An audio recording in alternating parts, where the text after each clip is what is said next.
26 வருட நம்பிக்கை, லட்சக்கணக்கான சந்தோஷ திருமணங்கள். கல்யாணம்னாலே தமிழ் மேட்ரிமோனி தான்.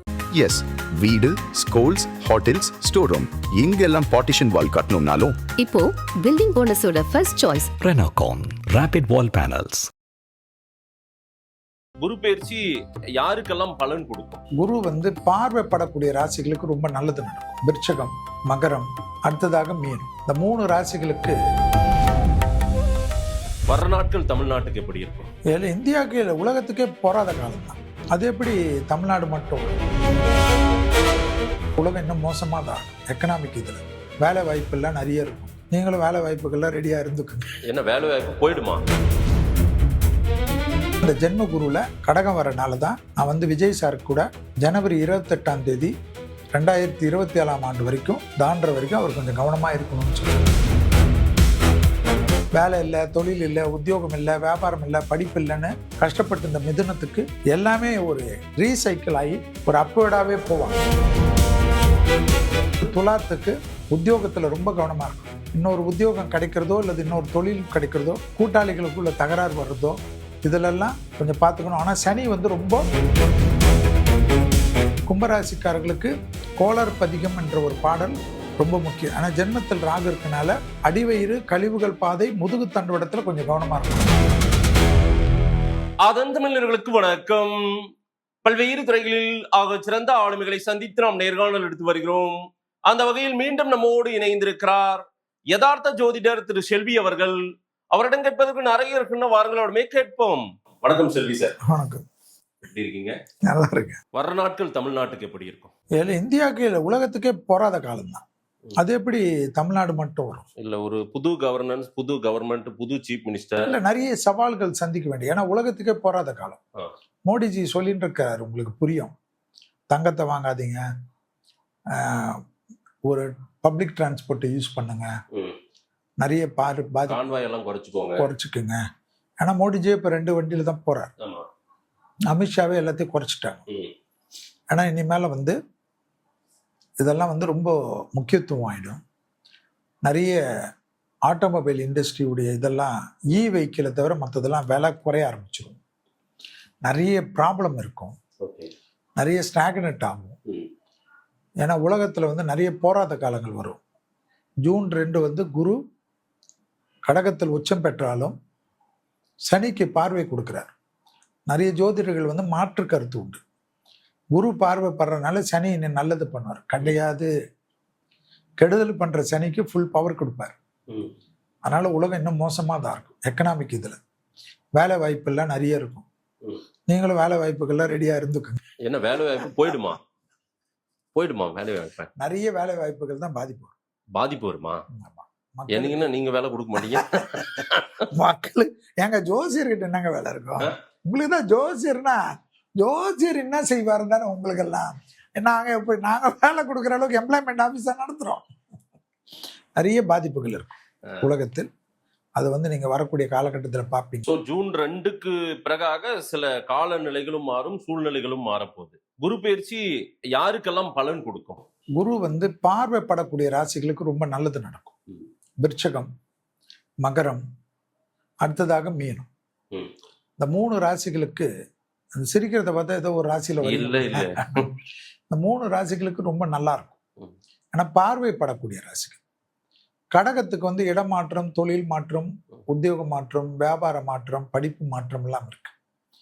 அதனாலதான் இந்த ஜென்ம குருவில் கடகம் வரனால தான் நான் விஜய் சார் கூட ஜனவரி 28ஆம் தேதி 2027ஆம் ஆண்டு வரைக்கும் தாண்டுற வரைக்கும் அவர் கொஞ்சம் கவனமா இருக்கணும்னு சொன்னது. ஏன்னா அந்த ஜென்ம குரு அது. அந்த ஜென்ம குருவில் நிறைய டெவலப்மெண்ட்ஸ் எல்லாம் கொடுத்தாலும் அந்த 28/1/2027 வரைக்கும் அவர் கடுமையான எச்சரிக்கையில் இருக்கணும்ன்றது தான் நான் பார்த்த வரைக்கும். அதே போல கடகத்துக்கெல்லாம் கண்டிப்பாக நிறைய புது புது விஷயங்கள் எல்லாம் பெரிய லெவலுக்கு அப்கிரேட் ஆகும். மேஷத்துக்கு தொழில் கிடைச்சிடும். எப்படி? மேஷத்துக்கு தொழில் கிடைக்கும். தொழில் கிடைக்கும்னாவே ஒரு மனுஷன் நல்லா ஆயிடும். ரிஷபத்துக்கு கண்டிப்பா நல்ல காரியங்கள்லாம் நடக்கும். குடும்பத்தில் சுபகாரியங்கள், குடும்பத்தோட சந்தோஷமா இருக்கிறது, துணை அல்லது துணைவியாருக்கும் உங்களுக்கும் இருந்த மன வருத்தம் போறது, திருமண தடைகள்லாம் பரிபூர்ண நிவர்த்தி, லாபம், அசையாமசையா பொருள் சேர்க்கை, முதலீடுகள் எல்லாம் ரிஷபத்துக்கு ஏற்படும். மிதுனத்துக்கும் ரொம்ப நாளுக்கு அப்புறம் வேலை இல்லை, தொழில் இல்லை, உத்தியோகம் இல்லை, வியாபாரம் இல்லை, படிப்பு இல்லைன்னு கஷ்டப்பட்டு இந்த மிதுனத்துக்கு எல்லாமே ஒரு ரீசைக்கிள் ஆகி ஒரு அப்வேர்டாகவே போவாங்க. அது ஒரு பெரிய ஆச்சரியம். குரு பயிற்சி. ஆமா, கண்டிப்பா. ஆனா வார்த்தையில மட்டும் கவனமா இருக்கும். யாரு? மிதுனம். அடுத்தது கடகத்துக்கு கண்டிப்பா ஒரு சேஞ்ச் வரும். ஒரு சேஞ்ச் அதை ஏத்துக்கும். ஏத்துக்காம போக விட்டீங்கன்னா, இப்போ தாவேக்காக்கு நிறைய பேர் எம்எல்ஏ நிக்கிறீங்கன்னு கேட்டு வேணான்ற கதை தான் அது. அது நிறைய பேருக்கு நானே கூட அது முதல்ல கொஞ்சம் வெயிட் பண்ணுங்கன்னு சொல்லியிருப்பேன் சிலருக்கு. ஆனா ஏன்னா நமக்கு அப்ப ஜாதகம் கிடைக்கல. அது ஒரு பெரியது. அப்போ கடகத்துக்கு வாய்ப்புகள் கிடைக்கிறச்ச டப்புன்னு பண்ணிக்கணும். சிம்மத்துக்கு கண்டிப்பா ரொம்ப நாளுக்கு அப்புறம் இந்த டிப்ரெஷன்லாம் குறையும். ஆனாலும் தேக ஆரோக்கியத்தில் சிம்மம், அதுவும் 36 வயது கடந்தவர்கள் ரொம்ப கவனமா பார்த்துக்கணுன்றது தான் நான் சொல்றது. பிள்ளைகள் விஷயத்துல அதீத கவனமாக சிம்மம் இருப்பது முக்கியமான விஷயம். அடுத்ததாக கன்னியா ராசிக்காரர்களுக்கு கண்டிப்பாக லாபம் முதலீடுகளில் கொஞ்சம் கவனமாக இருக்கணும்.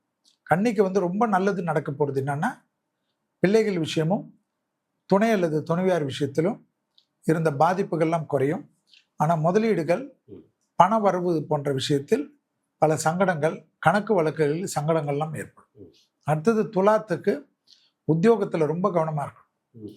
உத்தியோகம் இல்லாமல் இன்னொரு உத்தியோகம் கிடைக்கிறதோ அல்லது இன்னொரு தொழில் கிடைக்கிறதோ, கூட்டாளிகளுக்குள்ள தகராறு வர்றதோ, இதிலெல்லாம் கொஞ்சம் பார்த்துக்கணும். ஆனால் சனி ரொம்ப ஹெல்ப் பண்ணுறது துலாத்துக்கு. சனி ஹெல்ப் பண்ணுறதுனால துலாம் எல்லாத்துலேயும் ஜெயிக்கலாம். ஆனால் கண்டிப்பாக தேக ஆரோக்கியத்தில் பார்த்துக்கிறதுல துலாம் வரும். அடுத்ததாக பார்க்கக்கூடிய ராசி விருச்சகம். விருச்சகத்துக்கு தான் குரு பார்வை 5ஆம் பார்வையாக விசேஷ பார்வை. அது பெரிய பலம் கிடைக்கும். எல்லாமே சக்ஸஸ் ஆகும். நிறைய அலைச்சல்கள் அதிகமாக இருக்கும். பெற்றோர் பெரியோருடைய ஹெல்த்தை இந்த குரு பயிற்சியில் பார்த்துக்கக்கூடிய ராசி விருச்சகம். அடுத்ததாக பார்க்கக்கூடிய ராசி தனுசு ராசி. தனுசுக்கு அஷ்டமத்து குரு.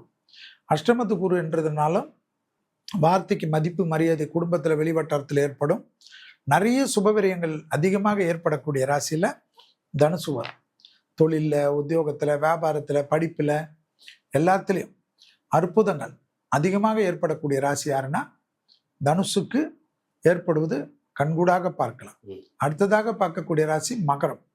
மகரத்துக்கு துணை அல்லது துணைவியார், கணவனாக இருந்தால் மனைவியின் உடல்நிலை, மனைவியாக இருந்தால் கணவனின் உடல்நிலை, ஆணாக இருந்தால் பெண்கள் விஷயம், பெண்களாக இருந்தால் ஆண்கள் விஷயம் மட்டும்தான் கவனம். மற்றபடி அதே போல வண்டியில கொஞ்சம் கவனமா இருக்கக்கூடிய ராசியில மகரம் வரும். வண்டியில அஷ்டமத்தில் கேது இருக்கிறதுனால வண்டியில விதை காட்டுறது, வீலிங் பண்றது, போனை யூஸ் பண்ணிக்கின்னு போறது, நான் எப்பேற்பட்ட டிரைவர் தெரியுமான்னு பிலிம் காட்டுறது, அதெல்லாம் காட்டியிருந்தா ஹாஸ்பிட்டலில் காலை தூக்கின்னு தான் படுத்துட்டு இருக்கணும். மற்றபடி லாபம், அனுகூலம், சந்தோஷம், சுபகாரியங்கள் எல்லாம் மகரத்துக்கு நடக்கும். அடுத்ததாக பார்க்கக்கூடிய ராசி யாருன்னா கும்பராசி. கும்பராசிக்காரர்களுக்கு கோளர் பதிகம் என்ற ஒரு பாடல் ரொம்ப முக்கியம். ஆனால் ஜென்மத்தில் ராகு இருக்கனால அடிவயிறு, கழிவுகள் பாதை, முதுகு தண்டுவடத்தில் கொஞ்சம் கவனமாக இருக்கணும். கும்பத்துக்கு தொழில், உத்தியோகம், வியாபாரம், படிப்பு ஏ கிளாஸாக இருக்கக்கூடிய அமைப்பு. எதிரிகள், பழைய எதிரிகள் இருப்பாங்க, அவங்கள போய் முதுகு சொரிஞ்சு விடக்கூடாது. எப்படி? அதுல ரொம்ப கவனமாக இருக்கிறது கும்பத்துக்கு ரொம்ப ரொம்ப முக்கியமான அமைப்பு. கும்பத்திற்கு அடுத்ததாக பார்க்கக்கூடிய ராசி மீன ராசிக்காரர்கள். மீன ராசிக்காரர்களுக்கு எல்லாமே ஏற்றம். ஜென்ம சனியில் அனுகூலங்கள் காணப்படும், சுபகாரியங்கள் காணப்படும், பெரிய பதவிகளுக்கு வருவார்கள். ஆனாலும் பிள்ளைகளுடன் வாக்குவாதங்களோ, பிள்ளைகளுடைய வார்த்தைகளில் அதிக கவனமோ, பிள்ளைகளுக்கு உங்களுக்கும் சண்டை சச்சரவுகளோ, பிள்ளைகள் விஷயத்தில் கோபதாபமோ இல்லாமல் இருக்கக்கூடிய ராசி யாருன்னா மீன ராசிக்காரர்கள் மிக மிக முக்கியமாக பார்த்து கொள்ள வேண்டும். பிள்ளைகளுடைய பழக்க வழக்கத்தில் கவனமாக இருப்பது தான் முக்கியம். வாழ்த்துக்கள். நன்றி.